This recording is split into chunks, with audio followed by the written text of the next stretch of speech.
All right, Judges 6, let's call this one please, because that is going to be the dominant word that Gideon is going to use in this chapter in his interaction with God as God calls him to be the next judge to deliver Israel. But let's look at it in two parts. One, God's address to the nation, and then God's address and interaction with Gideon. First of all, the nation, as we've said, is once again in a period of needless suffering, since that seems to be the recurrent theme of their rise and fall as they are delivered, but quickly turn back to the same old habits that lead them back to the same old lows that will require a judge yet again. And so this time, God is going to make it clear that as they have been delivered into the oppression of the Midianites, it's because they have broken their word to God, so that there's no confusion as to why this is going on. First indication for us is that there are times when God might make it clear to us why we are going through a current low, and that is not simply to get us to confess arbitrarily so that we can be shamed and embarrassed, but so that we can make a straight path out of whatever difficulty we're in without any questions as to how we need to get out. See, there may be plenty of times in life where we may be confused about why we are in a particular situation, but then there are times when God will provide us an open door out of a situation, but it will require us to embrace the reasons why we got there in the first place. And to the degree that God opens our eyes as to why we are in a situation, getting out of that situation may involve embracing the why, because the why will be connected to the how we are supposed to get out of the situation. And so if we resist the why, we might miss the how and linger unnecessarily in a low moment. But understand, Gideon is the judge that is to deliver the nation out of this particular low, and he is often criticized for his lack of faith.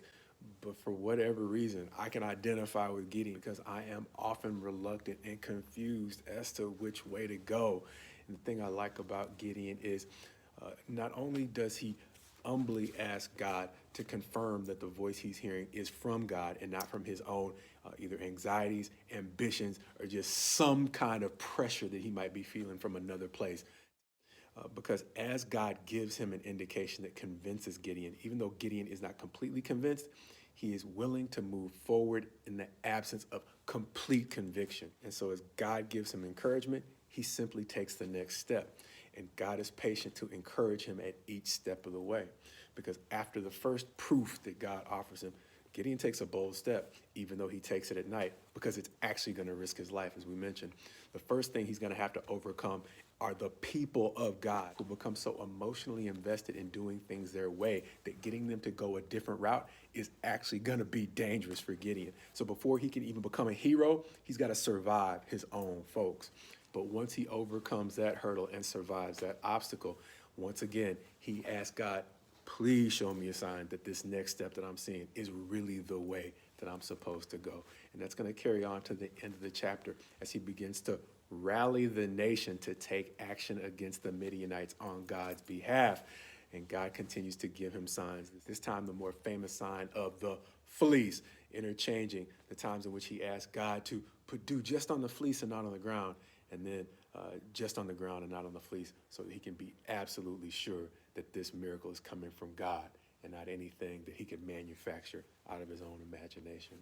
And so that's going to carry on even into the next chapter, because as Gideon is encouraged, once again, he moves forward, but it's not going to stop there, because even after he stops asking for signs, God is going to be patient with him and continue encouraging him until he fully completes all that God has told him to do, in spite of his doubts about his own abilities. And I guess my prayer for you is my prayer for me, that to the degree we doubt our own abilities, that's not always a bad thing, especially to the degree that it encourages us to make sure that the moves we're making are moves that God would approve of. And in that regard, Gideon did much better than some heroes we'll see later on in the Bible, who are so self-confident that they begin to move presumptuously to their own peril.